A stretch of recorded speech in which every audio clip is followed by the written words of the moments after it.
Bismillahirrahmanirrahim. Alhamdulillahi rabbil alamin. Wassalatu wassalamu ala asyrafil anbiya'i wal mursalin wa ala alihi wa sahbihi ajma'in. Allahumma 'allimna ma yanfa'una wanfa'na bima 'allamtana wa zidna 'ilman wa 'amalan mutaqabbala ya arhamar rahimin. Qala rabbi shrah li sadri wa yassir li amri wahlul 'uqdatam min lisani yafqahu qawli.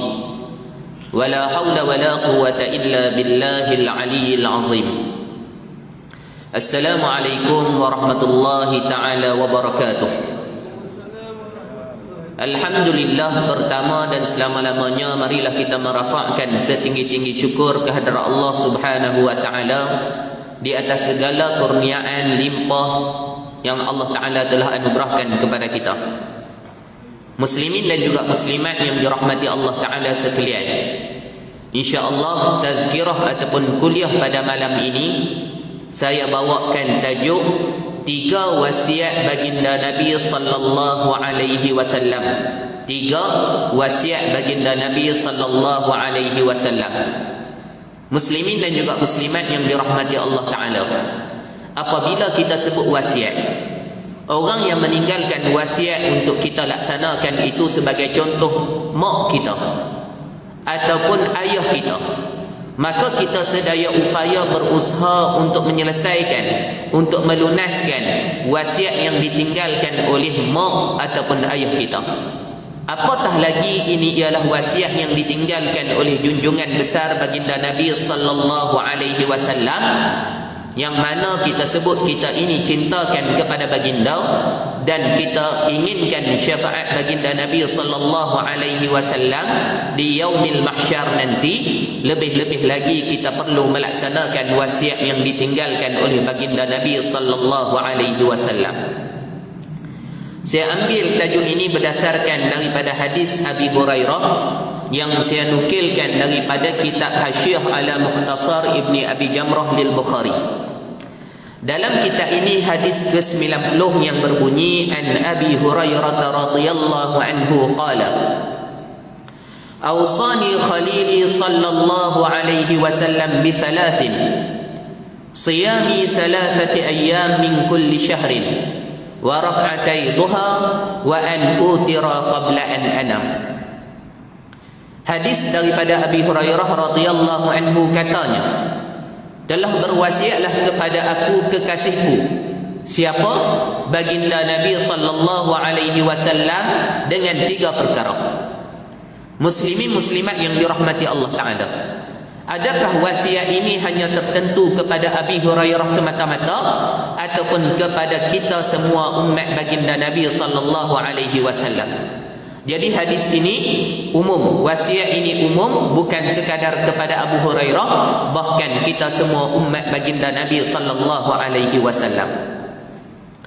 Apakah 3 wasiat yang ditinggalkan oleh baginda Nabi sallallahu alaihi wasallam? Yang pertama Abu Hurairah sebut, siyami salasati ayyam min kulli syahrin, puasa 3 hari setiap bulan. Wasiat yang pertama, Nabi pesan puasa 3 hari setiap bulan. Jadi muslimin muslimat yang dirahmati Allah Ta'ala sekalian, hadis ini umum. Bila umum begini, datanglah beberapa pendapat ulama. Pendapat ulama berdasarkan dalil-dalil yang datang kepada mereka, bilakah disunatkan untuk kita puasa 3 hari setiap bulan ini. Malam ni kita baca secara ilmu, kita baca secara ilmiah sikit pendapat-pendapat ulama tentang puasa 3 hari setiap bulan. Pendapat yang pertama mengatakan sunat bila pun kita nak puasa. Kita nak puasa 1 hari bulan, 3, 7 dan sebagainya, boleh. Sebab berdasarkan keumuman hadis ini. Hadis ini umum, tak cerita bila. Jadi bolehlah kita nak puasa bila pun. Itu pendapat ataupun pandangan yang pertama. Pandangan yang kedua, mereka berdasarkan ma warada 'inda an-Nasa'i wa sahahahu Ibnu Hibban min tariqi Musa bin Talhah an Abi Hurairah. Pendapat yang kedua, mereka berdalilkan hadis daripada Abi Hurairah Abi Hurairah sebut ja'al a'rabi ila Nabi sallallahu alaihi wasallam bi arnabin qad syawaha fa amarahum an ya'kulu wa amsaka al-a'rabi. Abi Hurairah cerita telah datang seorang Arab Badui kepada Nabi sallallahu alaihi wasallam membawakan seekor arnab yang telah dia panggang. Kemudian dia jamu orang makan, dia sendiri tak makan. Orang buat kenduri, jamu orang makan, tuan kenduri tak makan. Maka Nabi pun tanya kepada Arabi tadi, ma mana'aka an ta'kul? Apa yang menegah kamu daripada kamu makan? Sepatutnya datang jamu orang makan, makanlah sekali. Arabi tadi jawab, inni asum, sesungguhnya aku berpuasa. Dia kata kepada Nabi, sesungguhnya aku berpuasa setiap bulan 3 hari. Maka Nabi pun kata kepada dia, in kunta sa'iman fasum al-gharru ay al-baydu. Nabi kata kalau kamu nak puasa setiap bulan 3 hari, maka puasalah puasa ghar, yakni dengan makna puasa bayd. Apa makna baydun? Kalau diterjemah dalam bahasa Malaysia kita, makna puasa putih. Nabi kata kalau kamu nak puasa setiap bulan 3 hari, maka puasalah puasa putih. Bila puasa putih? Maka datang hadis yang lain menerangkan puasa baik ini. Hadis daripada Imam An-Nasai, sambungan kepada hadis tadi, tambahan daripada Imam An-Nasai. Nabi kata, in kunta sa'iman fasum al-baydu 13 wa 14 wa 15. Nabi kata kalau kamu nak puasa setiap bulan 3 hari, maka puasalah puasa putih, iaitulah pada hari ke-13, hari ke-14, hari ke-15 setiap bulan, mengikut bulan Islam. 13 Muharram, 14 Muharram, 15 Muharram, 13 Rejab, 14 Rejab, 15 Rejab, maka disunatkan berpuasa. Dan Nabi sebut dalam hadis yang lain, Nabi kata siyamu salasati ayyam min kulli syahrin siyamud dahri wa ayyamul bayd 13 wa 14 wa 15. Nabi sebut puasa 3 hari setiap bulan seolah-olah puasa setahun. Maka puasalah kamu pada hari putih, iaitulah pada hari ke-13, hari ke-14, hari ke-15. Muslimin dan juga muslimat yang dirahmati Allah Ta'ala sekalian, kenapa Nabi sebut puasa 3 hari setiap bulan seolah-olah puasa setahun? Kerana ada dalam hadis yang lain Nabi sebut al-hasanatu bi asyri amsalha. Satu kebaikan yang kita buat seolah-olah 10 kebaikan. Jadi sehari yang kita berpuasa bermakna kita seolah-olah kita puasa 10 hari. 3 hari kita puasa seolah-olah kita puasa 30 hari, genap sebulan. Dan tiap-tiap bulan kita puasa 3 hari seolah-olah kita puasa setahun. Ditanya kepada Imam Hasan Al-Basri, kenapa disuruh manusia berpuasa pada hari putih, pada hari baik ini? Orang tanya kepada Imam Hasan Al-Basri, tetapi didengar oleh seorang Arab Badui duduk sebelah imam. Dia yang tolong jawab. Dia kata sesungguhnya gerhana matahari ini tidak akan berlaku melainkan pada hari 13, 14, 15. Ghalibnya akan berlaku pada waktu tersebut. Dan sukalah Allah Subhanahu wa taala bahawa ada pada waktu tersebut tanda kekuasaan Dia di langit. Bila berlaku gerhana, maka kita dapat tengoklah kebesaran, keagungan, kehebatan Allah Ta'ala yang Allah Ta'ala nampakkan di langit dengan berlakunya gerhana. Dan Arab Badui tadi juga kata, sukalah Allah Subhanahu wa taala bahawa ada pada waktu tersebut hamba-hambanya yang di bumi melakukan amal ibadah, ketaatan dengan berpuasa. Pendapat yang kedua ini pendapat siapa? Puasa, sunat puasa pada hari 13, 14, 15 ini. Pendapat yang kedua ini ialah pendapat mazhab Asy-Syafi'i dan juga ulama-ulama besar dalam mazhab Asy-Syafi'i. Kita di Malaysia ni kebanyakan kita bermazhab Asy-Syafi'i. Jadi kalau kita nak ikut pandangan ataupun pendapat mazhab kita, maka kita sunat puasa tiap-tiap bulan 3 hari, iaitulah pada hari ke-13, hari ke-14, hari ke-15. Dan juga pendapat Ibn Habib dan sebahagian daripada ulama-ulama yang bermazhab Malik. Dan juga pendapat Imam Abu Hanifah dan juga ulama-ulama besar yang bermazhab Hanafi. Dan juga pendapat Imam Ahmad bin Hanbal. Boleh kita kata keempat-empat mazhab besar ini sunat berpuasa pada hari baik, iaitulah hari putih 13, 14, 15. Dan di antara pendapat yang lain, bilakah disunatkan puasa, ada di antara mereka yang berhujjah dengan hadis daripada Hafsah. Hafsah ni isteri kepada baginda Nabi sallallahu alaihi wasallam, anak Sayyidina Umar Al-Khattab. Hafsah sebut dalam satu hadis, Hafsah ceritakan Nabi sallallahu alaihi wasallam yasumu min kulli syahrin salasati ayyam al-isnin wal khamis wal isnin min al-jum'atil ukhra. Ni cara puasa yang ketiga. Hafsah cerita adalah Nabi sallallahu alaihi wasallam puasa setiap bulan 3 hari. Bila Hafsah cerita Nabi puasa hari Isnin, kemudian hari Khamis, kemudian hari Isnin pada Jumaat seterusnya. Itu cara puasa yang ketiga.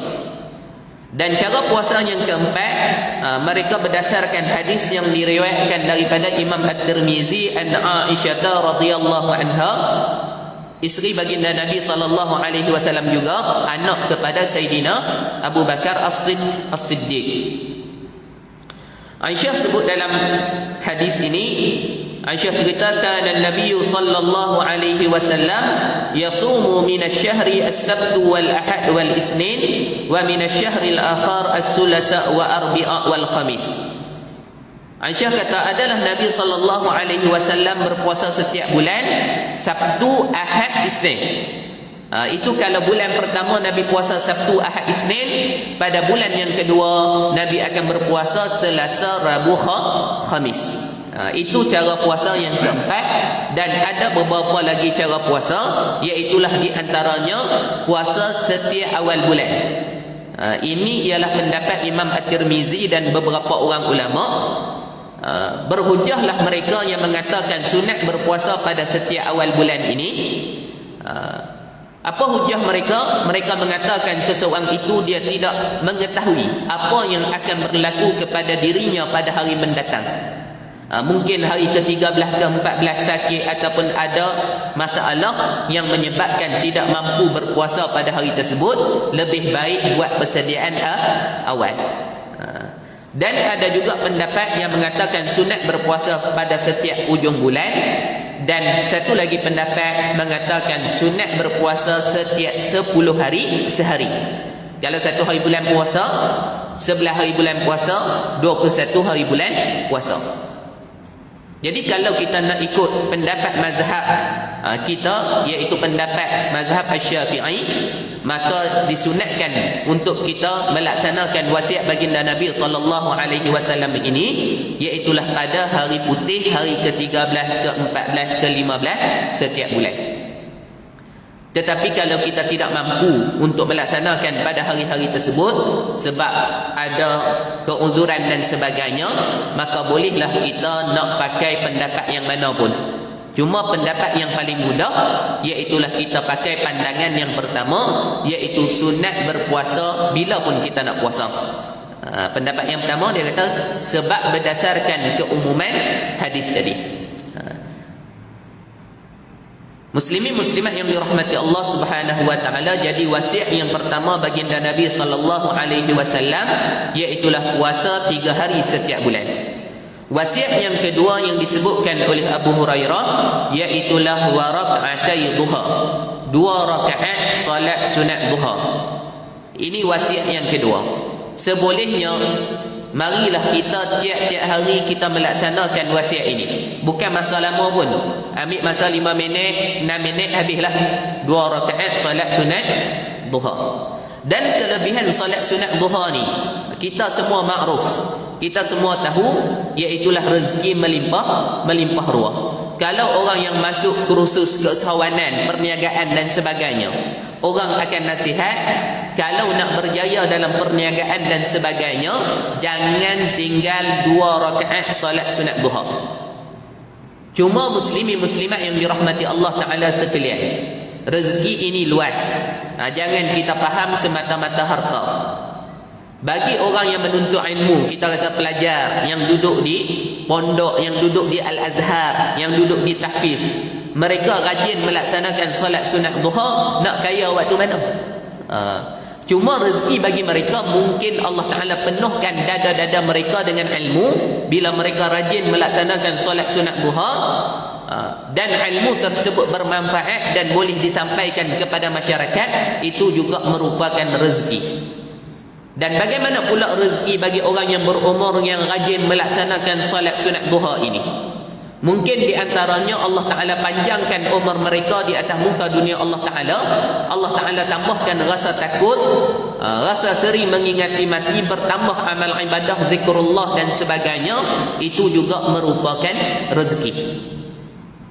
Dan doa yang sering kita baca, ataupun yang sering kita dengar, bila kita sembahyang solat sunat duha ini, sekarang ni orang dah buat nasyid, orang dah buat lagu.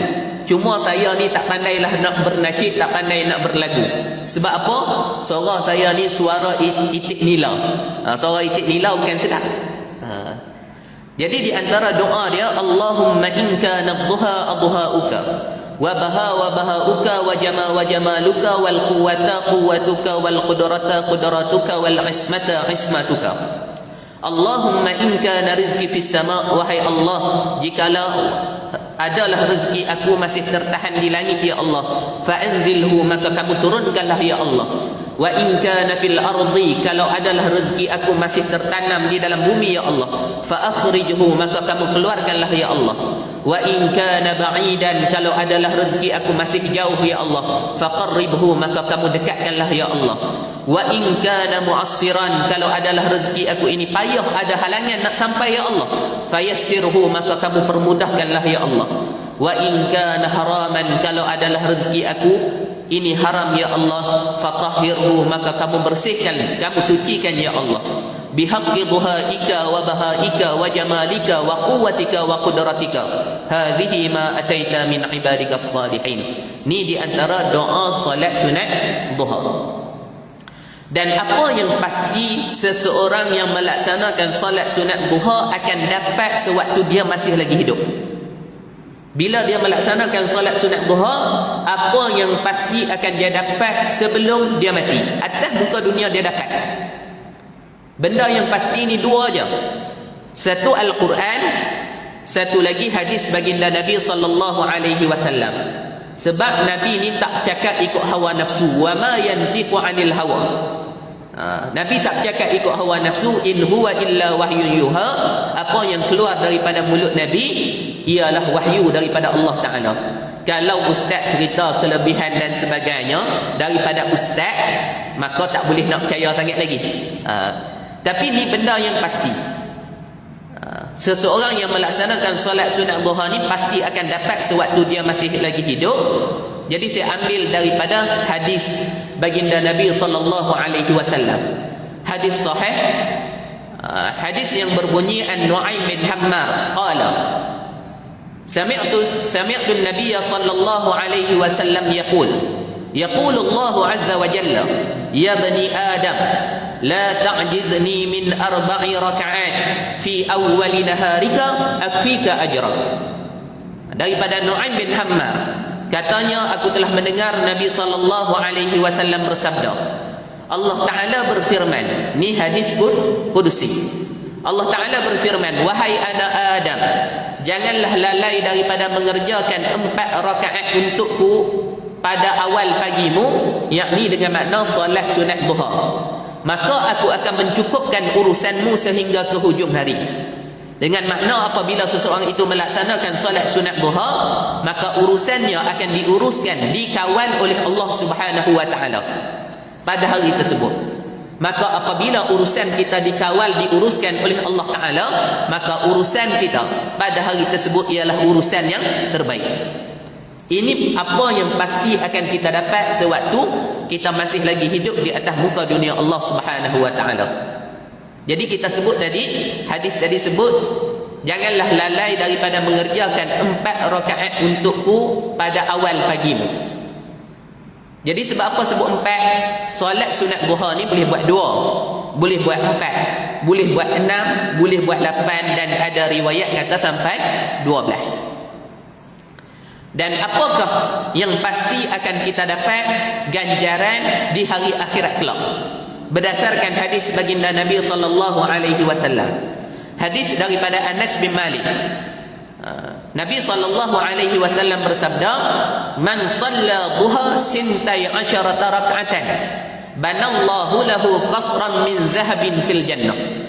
Nabi sebut, sesiapa yang melaksanakan 12 rakaat solat sunat duha, maka Allah Ta'ala akan membina untuknya sebuah istana. Bukan rumah banglo dan sebagainya, sebuah istana. Bukan biasa-biasa tuan-tuan. Sebuah istana daripada emas di dalam syurga Allah Subhanahu wa Ta'ala. Ni kelebihan yang hebat di hari akhirat. Jadi semakin banyak hari yang kita melaksanakan solat sunat duha, semakin banyaklah singgah sana kita, istana kita, aset kita yang kita simpan di sisi Allah Subhanahu wa Ta'ala di hari akhirat. Jadi marilah kita melaksanakan wasiat yang kedua ini. Kita kena rajin melakukan solat sunat duha. Cerita sedikit pengalaman waktu belajar di Syria dulu. Di antara amalan yang rajin jugalah kita buat malah-malah kita ni, solat sunat duha.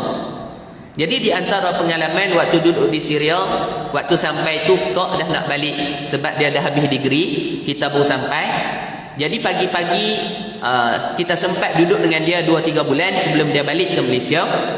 Jadi pagi-pagi kita rajin berjalan pergi rumah dia bertemu. Jadi selepas subuh kita duduk, kita sembahyang di masjid, kita duduk masjid tunggu solat sunat duha, kemudian kita pun berjalan rumah kok. Ada satu pagi tiba-tiba ada Arab dia kejar daripada belakang. Kita nak rasa ada orang kejar daripada belakang. Dia pegang bahu, kemudian dia salam.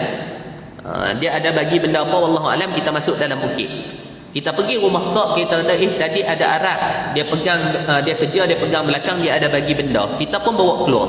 Tengok-tengok duit. Kok kata semenjak dia duduk di Syria 3-4 tahun ni tak pernah dapat. Kita tanya berapa nilai dia, sebab kita baru sampai, tak tahu nilai lira Syria. Jadi kita tanya berapa kok? Kok kata RM160. Bukan sekali dapat tuan-tuan. Boleh kata tiap-tiap bulan dapat, tapi bukan daripada orang yang sama dan bukan tempat yang sama. Tempat yang berbeza. Boleh kita kata tiap-tiap bulan dapat. Dan Allahumma salli ala Sayyidina Muhammad, kebanyakan pelajar yang belajar di Syria ni kebanyakannya bukanlah orang senang. Makanan harian selalunya benda yang paling murah kepak ayam lah. Nak dapat ikan, nak dapat dada isi ayam tu mahal. Jadi Alhamdulillah Allah Ta'ala bagi kelapangan kepada kita sikit. Jadi kita pun rajinlah kadang-kadang ajak kawan kita esok puasa, aku belanja nasi mandi. Makanlah, kita buka puasa lah dekat kedai Hadral Maut mana. Jadi selalunya selepas kita buka puasa, kita makan di kedai, kita nak bayar kepada tuan kedai, selalunya tuan kedai akan kata ada orang tolong bayar. Memang macam tu. Jadi kita pun rasa menyesal, letak tangan di dahi. Sebab apa menyesal? Sebab order tadi nasi mandi ayam. Kalau nasi mandi kambing sedap lagi. Nak dapat kambing ni payahlah. Dan muslimin muslimat yang dirahmati Allah Ta'ala, di bulan Ramadan kita bukan jadi imam pun. Kita rasa malam ni nak sembahyang di Dawar Bak Musalla, dia ada satu jami', nama jami' tersebut Bilal bin Rabah. Kalau kita masuk dalam jami' tersebut tak baca dulu papan kenyataan, kita kata untuk imam sini apa baca Fatihah pun tak betul. Sebab dia tiap-tiap malam dia akan baca qiraat yang berlainan. Jadi orang yang pandai qiraat sedaplah dengar, dia dapat ilmu. Jadi bagi kita ni halwa telinga je lah. Dan kalau kita rasa nak sembahyang dengan Syekh Quran Merajih yang Ustaz Nazmi Karim selalu bawa datang, sanad Al-Quran dia paling hampir dengan baginda Nabi SAW. Jadi selalu dia datang ke Malaysia ni, kita ni ambil sanad Fatihah je lah. Jadi Allahumma salli ala Muhammad, kalau kita nak sembahyang dengan Syekh Quran Merajih, sebab rumah dia hampir dengan satu jami', nama dia Jami' Mansur. Jadi kita sembahyang di situ. Dan kalau kita nak sembahyang tarawih nak cepat, sembahyanglah dekat jamik dekat rumah kita. Tu imam dia baca cukup mudah, selepas Fatihah dia baca surah Bismillahirrahmanirrahim. Nun wal qalami wama yasturun. Allahu akbar. Naik rakaat yang kedua, ma anta bi ni'mati rabbika bimajnun. Allahu akbar. Jadi bulan Ramadan saja nak cerita pengalaman sewaktu duduk di Syria, orang lain wallahu alam lah. Ni kita cerita pengalaman diri sendiri. Boleh kumpul RM4,000 Malaysia. Bukan jadi imam. Sebelum kita nak sembahyang tarawih, kita pergi sembahyang maghrib, buka puasa di surau, buka puasa di jamik, ada orang salam bagi. Nak sembahyang tarawih ada orang salam bagi. Keluar habis tarawih ada orang salam bagi. Kadang kita nak buka puasa dekat rumah kawan, kita tunggu, kita kata macam van kilang. Kalau di Mesir panggil trenko, kalau di Syria panggil servis. Kita tunggu, kita tahan. Tiba-tiba teksi berhenti, kita tak tahan teksi, sebab teksi mahal. Tiba-tiba keluar makcik daripada teksi tersebut, dia kata anta talib, kamu pelajar? Kita kata na'am. Dia pun bagi beras, bagi nasi, bagi buah, bagi duit, macam-macam. Jadi bulan puasa boleh kumpul RM4,000 Malaysia. Tu kelebihan apabila kita sering melaksanakan solat sunat duha. Cuma lari pada tajuk sikit lah. Nak cerita benda yang ada di Syria, pengalaman yang saya jumpa di Syria, saya tak jumpa tempat lain. Benda yang pelik yang saya jumpa di Syria, tak jumpa tempat lain. Sebagai contoh, kalau kita di Malaysia ni, kita hantar anak kita baca Iqra', baca Al-Quran dengan ustaz ataupun ustazah. Kalau di kampung lah, kita kata sebelah baling Kedah, kita akan bagi sagu hati untuk ustaz ataupun ustazah RM30, RM40 sebulan. Kalau di Pekan ni, Kota Damansara, wallahu alam lah. Tapi kalau kita kata kebanyakan, kita kata kawasan Kuang dan sebagainya, kita kata RM100 ke RM200 kita akan bagi sagu hati untuk ustaz ataupun ustazah. Kita tanya anak-anak kita yang belajar di Azhar, mereka tasmik Al-Quran dengan syekh ataupun ustazah. Tiap-tiap bulan nak kena bagi sagu hati juga dekat ustaz ataupun ustazah. Adik saya yang belajar di Azhar, dia kata baru ni dia khatam dengan syekh, dia bagi juga sagu hati dekat syekh RM800, khatam Al-Quran. Cuma berbeza dengan Syria. Di Syria saya ada seorang guru tasmik, dia tasmik saya seorang je. Tiap-tiap bulan dia yang akan tanya saya, Yazid perlu apa? Kita tak perlu apa syekh, dia akan bagi RM200. Ada satu hari dia tanya, Yazid perlu apa? Kita kata, syekh saya perlu MP4, sebab saya nak rakam syekh-syekh yang mengajar di jamik. Sebab saya ni baru datang, bahasa Arab saya tak kuat. Kalau dengar kuliah tu mungkin faham 20-30% sahaja. Jadi kalau rakam balik dengar pula, mungkinlah naik sikit 40 ke 50%. Syekh tanya berapa MP4? Kita kata dekat RM300. Syekh bagi RM400. Jadi tiap-tiap bulan selama 2 tahun saya tasmik Al-Quran dengan dia, tiap-tiap bulan dia yang bagi duit kat saya. Jadi berbeza. Dan satu lagi benda yang pelik, ada seorang syekh nama dia Syekh Abdul Sattar. Tiap-tiap bulan dia mengajar di Jamik Bab Musalla. Nama jamik tersebut Jamik Bab Musalla. Dia mengajar selepas Zuhur, dia baca hadis Sahih Muslim. Jadi tiap-tiap bulan pelajar yang selalu datang kuliah dia, kita kata kalau 30 hari dia mengajar, 20 hari lebih selalu pergi tak penting, maka tiap-tiap bulan dia akan bagi kepada pelajar dia yang datang RM150. Kalau ada 100 orang dia bagi. Jadi saya tak pernah belajar dengan Syekh Abdul Sattar. Jadi kalau kita lah di masjid kita, tiap-tiap bulan kalau kita rajin datang kuliah, ustaz yang bagi, penuhlah masjid kita ni, insya-Allah. Tapi tuan-tuan yang kena bagi dekat ustaz. Tiba-tiba terlupa malam tu nak bagi sampul, jemput sekali lagi, rasa tak mai lah. Jadi muslimin muslimat yang dirahmati Allah, saya tak pernah pergi pengajian Syekh Abdul Sattar. Di antara sebabnya saya dawam, ada kelas. Bila ada kelas, tak sempatlah kebanyakan orang yang mengaji dengan Syekh Abdul Sattar ni orang yang hanya pergi talaki menadah kitab. Di antara sebabnya saya ada dawam, dan sebab yang kedua tak pergi pun tetap dapat. Sebab rumah sebelah dengan rumah Syekh. Jadi kami ni ada 6 orang di rumah tersebut seolah-olah anak angkat Syekh. Tiap-tiap bulan Syekh akan panggil daripada atas, Ahmad. Kita tahu dah, ni nak bagi gaji bulan ni lah dia.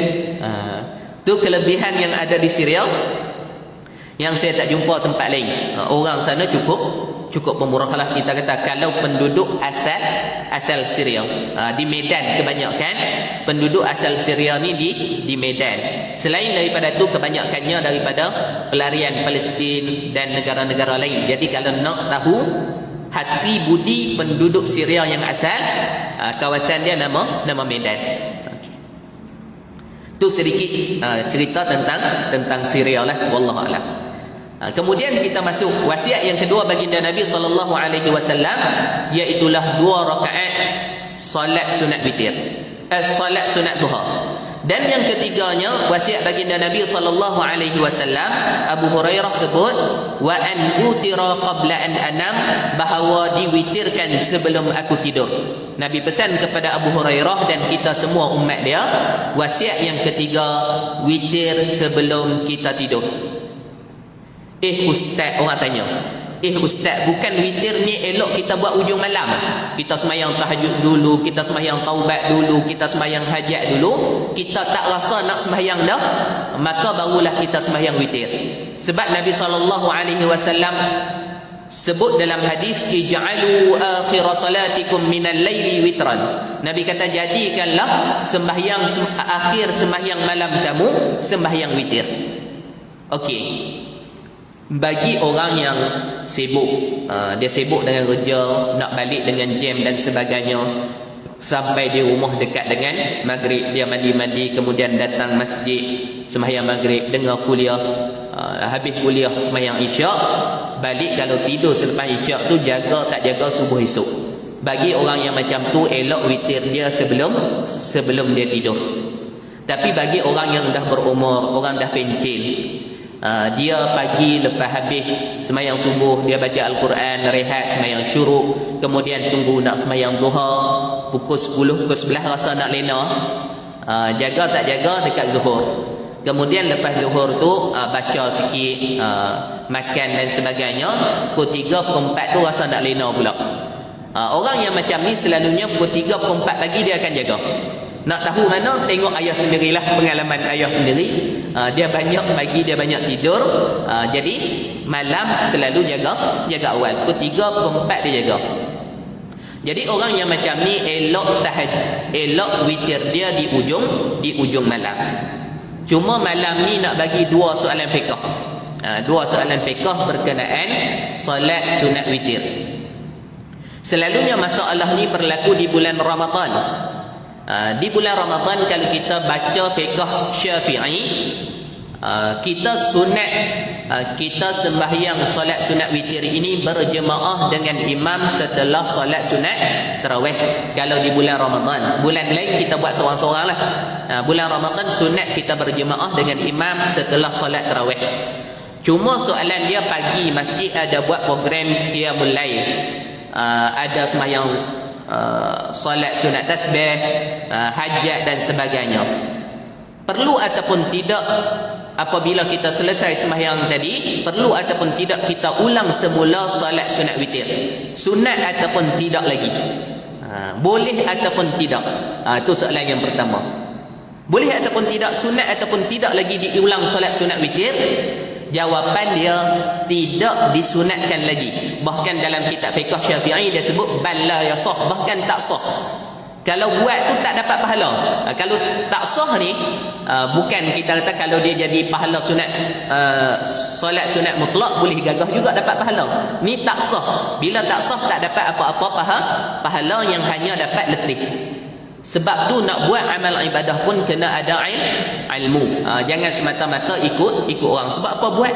Nampak dia buat? Jangan. Kenapa tak boleh? Sebab ada hadis baginda Nabi SAW. Nabi sebut dalam hadis, la witrani fi lailatin. Tidak ada 2 kali witir satu malam. Semalam kalau kita dah buat witir dah malam dengan imam, pagi tak perlulah kita buat witir lagi. Sembahyanglah sembahyang yang lain.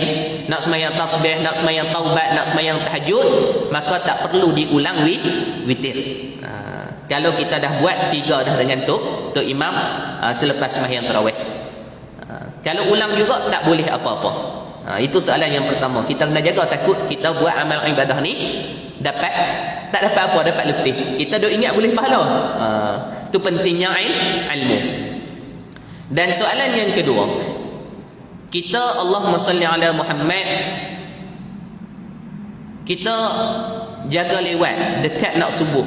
Ada dalam lebih kurang 5 minit ataupun 10 minit nak masuk subuh.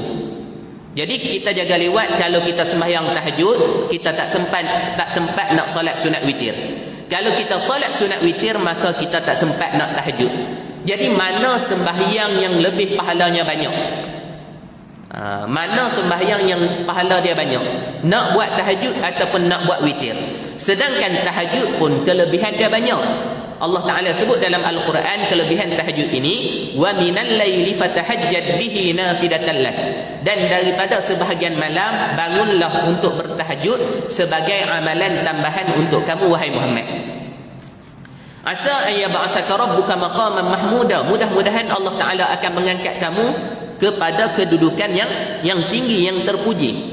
Jadi ulama sebut kelebihan orang yang rajin tahajud ini, di antaranya iaitulah Allah Ta'ala akan angkat dia kepada kedudukan yang tinggi, yang terpuji. Jadi ulama sebut kalau orang yang rajin tahajud, kalau dia bekerja, dia mudah naik pangkat. Itu kelebihan orang yang tahajud. Kelebihan pertama. Kelebihan yang kedua, wa qur rabbi adkhilni mudkhala sidqin. Dan katakanlah wahai Tuhanku, masukkanlah aku ke dalam golongan-golongan yang benar. Jadi bagi orang yang rajin tahajud, kalau kita kata seorang ayah, dia masuk dalam rumah dia akan duduk dengan anak-anak yang benar, dengan isteri yang benar. Anak akan menghormati seorang ayah yang rajin tahajud. Isteri akan patuh kepada seorang suami yang rajin tahajud. Dan kalau dia masuk tempat kerja dia akan berkawan dengan sahabat-sahabat yang benar, akan membantu dia di dalam kesusahan, dan akan tegur dia kalau dia melakukan kesilapan. Kemudian kelebihan dia lagi, wa akhrijni mukhraja sidqin, dan keluarkanlah aku bersama dengan golongan-golongan yang benar. Dan ada ulama kata apabila dia keluar daripada rumah dia keluar daripada tempat kerja dia akan bergaul dengan masyarakat, dengan kawan-kawan, sahabat-sahabat yang benar, yang baik. Dan yang terakhir, apabila orang yang selalu menunaikan tahajud ini dizalimi, disakiti, diganggu, siapa yang akan tolong dia? Siapa yang akan tolong orang yang tahajud ini? Waj'alni min ladunka sultanan nasira, dan jadikanlah untukku di sisimu wahai Allah pembantu yang akan membantu. Jadi ulama sebut apabila orang yang dizalimi ataupun disakiti, orang yang tahajud ini dizalimi ataupun disakiti, yang akan tolong dia ialah Allah Subhanahu wa taala. Bila Allah Taala yang tolong, siapa lagi yang dapat menginayai kita?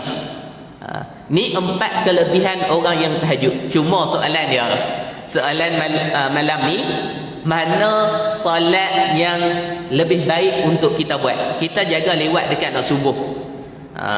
Kita nak sembahyang tahajud ataupun kita nak sembahyang solat sunat witir, mana yang lebih baik?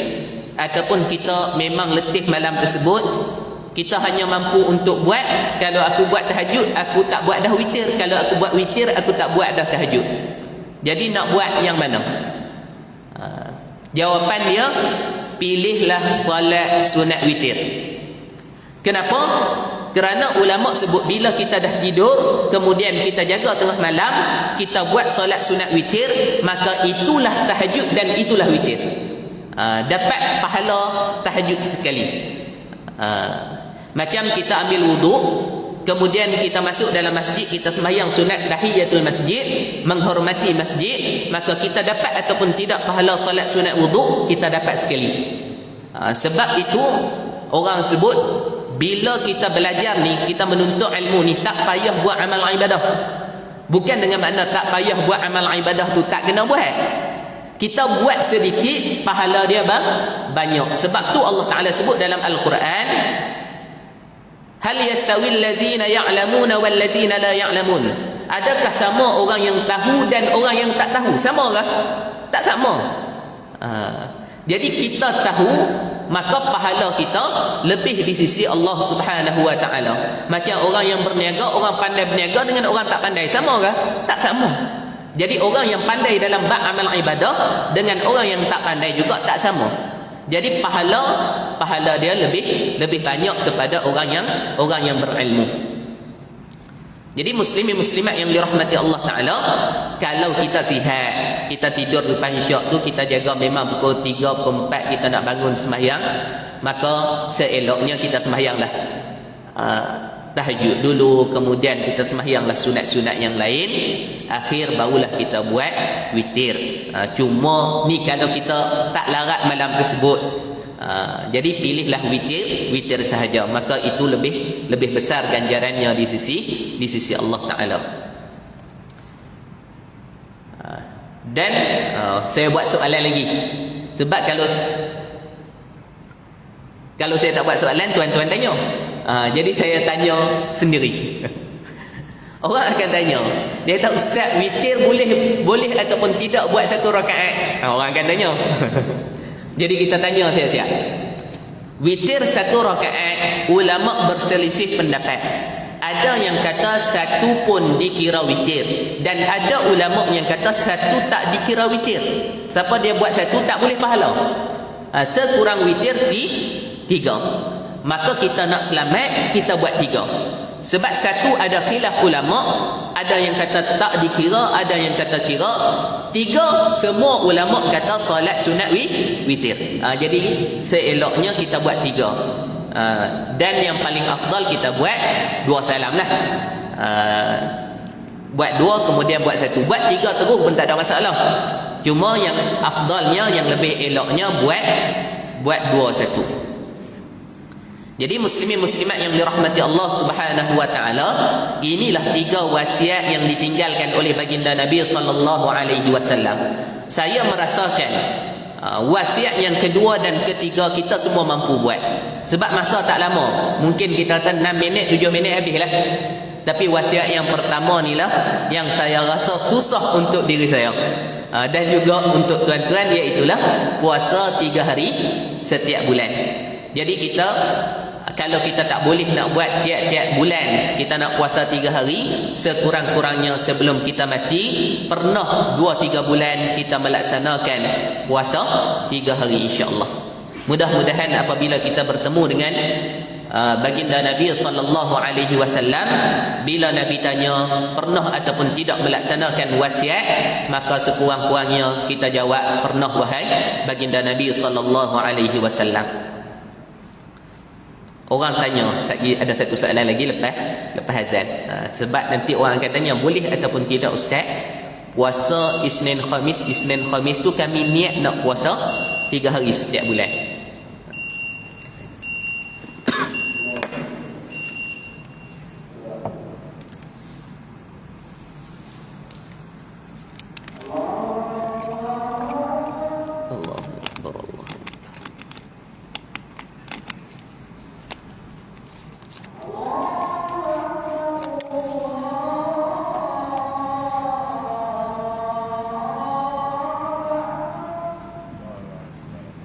Allah Akbar.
La haula wala quwwata illa billah.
Bismillahirrahmanirrahim.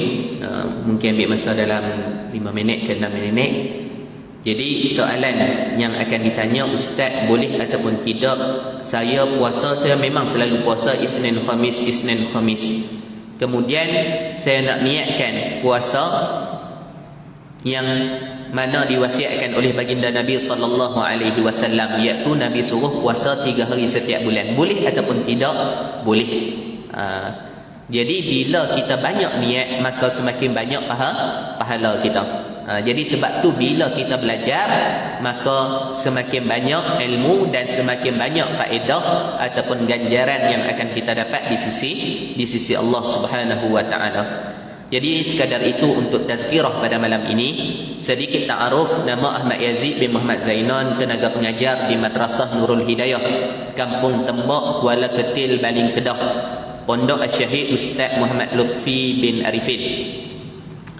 Jadi saya datang ke Selangor ni, boleh kata tiap-tiap minggu saya datang merayu dana, merayu sumbangan untuk yang pertamanya kos selenggara surau penempatan muslimat. Kos yang diperlukan tak banyak, lebih kurang 17,000. Jadi kalau tuan-tuan nak turut serta untuk kos selenggara surau penempatan muslimat ni, tuan-tuan boleh masukkan di dalam tabung yang disediakan warna pink di belakang. Jadi boleh niat untuk arwah ayah ataupun arwah ibu. Mudah-mudahan Allah Ta'ala menghiasi kubur mereka berdua seperti mana kita menghiasi rumah Allah Ta'ala. Dan yang keduanya, Madrasah Nurul Hidayah masih lagi melancarkan rayuan sumbangan wakaf kitab.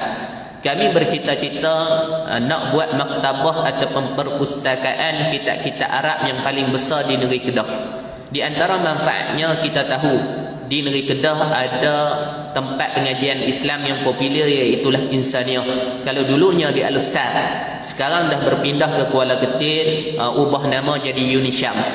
Jadi pelajar di situ yang nak buat bahas degree, yang nak buat tesis master, PhD dan sebagainya, nak cari sumber rujukan, nak cari kitab-kitab untuk tesis mereka, tak perlu pergi jauh, hanya 5 ataupun 6 km sahaja daripada Insaniah. Dan di antara pensyarah Insaniah ada 2 orang bekas pelajar Madrasah Nurul Hidayah. Pensyarah Insaniah bekas pelajar Madrasah Nurul Hidayah. Kita berhubung dengan mereka, kita kata kalau ada pelajar yang nak buat bahas tak cukup kitab, maka boleh semak kitab-kitab yang telah diwakafkan oleh masyarakat ada di pondok maktabah. Jadi kalau tuan-tuan nak turut serta untuk wakaf kitab untuk maktabah tersebut, maka ada sijil wakaf. Tuan-tuan boleh bertemu dengan saya selepas sembahyang sunat ba'diyah isyak, boleh dapat sijil wakaf, boleh tulis nama arwah mak ataupun arwah ayah pada sijil tersebut. Mudah-mudahan itu juga menjadi amal jariah kepada kita di hari akhirat. Dan yang terakhir, ada seorang pelajar daripada Madrasah Nurul Hidayah. Dia akan melanjutkan pelajarannya ke Sudan, insya-Allah. Tiket penerbangan dia pada 8 hari bulan ni. 8 hari bulan ni. Jadi dia anak sulung daripada 9 orang adik-beradik. Anak sulung daripada 9 orang adik-beradik. Ayah dia meninggal 2 tahun lepas. 2 tahun lepas. Sewaktu mak dia mengandung 8 bulan, adik yang paling kecil lah, anak yang ke-9. 2019 kalau tak silap ayah dia meninggal. 3 serangkai lah. ada dengan kencing manis puas semualah dah dialisis. Dan ayah dia juga di antara salah seorang tenaga pengajar di pondok. Jadi mak dia kena jaga 9 orang anak. 9 orang anak dengan gaji RM700 sebulan gaji pondok, dapatlah juga bantuan kebajikan masyarakat. Jadi ni dia nak belajar mungkin perlukan puluhan ribu jugalah untuk ke Sudan. Jadi kalau tuan-tuan nak meringankan beban dia, kita bukan sekadar bantu orang nak pergi belajar, kita bantu juga anak yatim. Jadi kalau tuan-tuan nak meringankan beban dia, dia ada di belakang tu, bangun sikit. Tuan-tuan bolehlah kalau ada zakat dan sebagainya boleh bertemu dengan dia. Mudah-mudahan kita memudahkan urusan dia. Kita harap Allah Ta'ala juga memudahkan urusan kita di dunia dan juga di hari akhirat, insya-Allah. Kita doakan supaya dia mendapat ilmu, dengan ilmu tersebut dia dapat beramal, dia balik, dia boleh sampaikan kepada masyarakat, kita juga menumpang saham di sisi Allah Ta'ala, insya-Allah. Jadi sekadar itu, bismillahirrahmanirrahim, alhamdulillahirabbil alamin, wassalatu wassalamu ala asyrafil anbiya'i wal mursalin wa ala alihi wa sahbihi ajma'in. Allahumma 'allimna ma yanfa'una wanfa'na bima 'allamtana wa zidna 'ilman wa 'amalan mutaqabbala. Allahumma barik lana fi Rajabin wa Sya'ban wa ballighna Ramadan. Allahumma habbib ilayna al-iman wa zayyinhu fi qulubina wa karrih ilayna al-kufra wal fusuqa wal 'asyan waj'alna minar rasyidin. Rabbana atina في الدنيا حسنة وفي الآخرة حسنة وقنا عذاب النار. صلى الله على سيدنا محمد وعلى آله وصحبه وسلم والحمد لله رب العالمين وبالله التوفيق والهداية والسلام عليكم ورحمة الله تعالى وبركاته.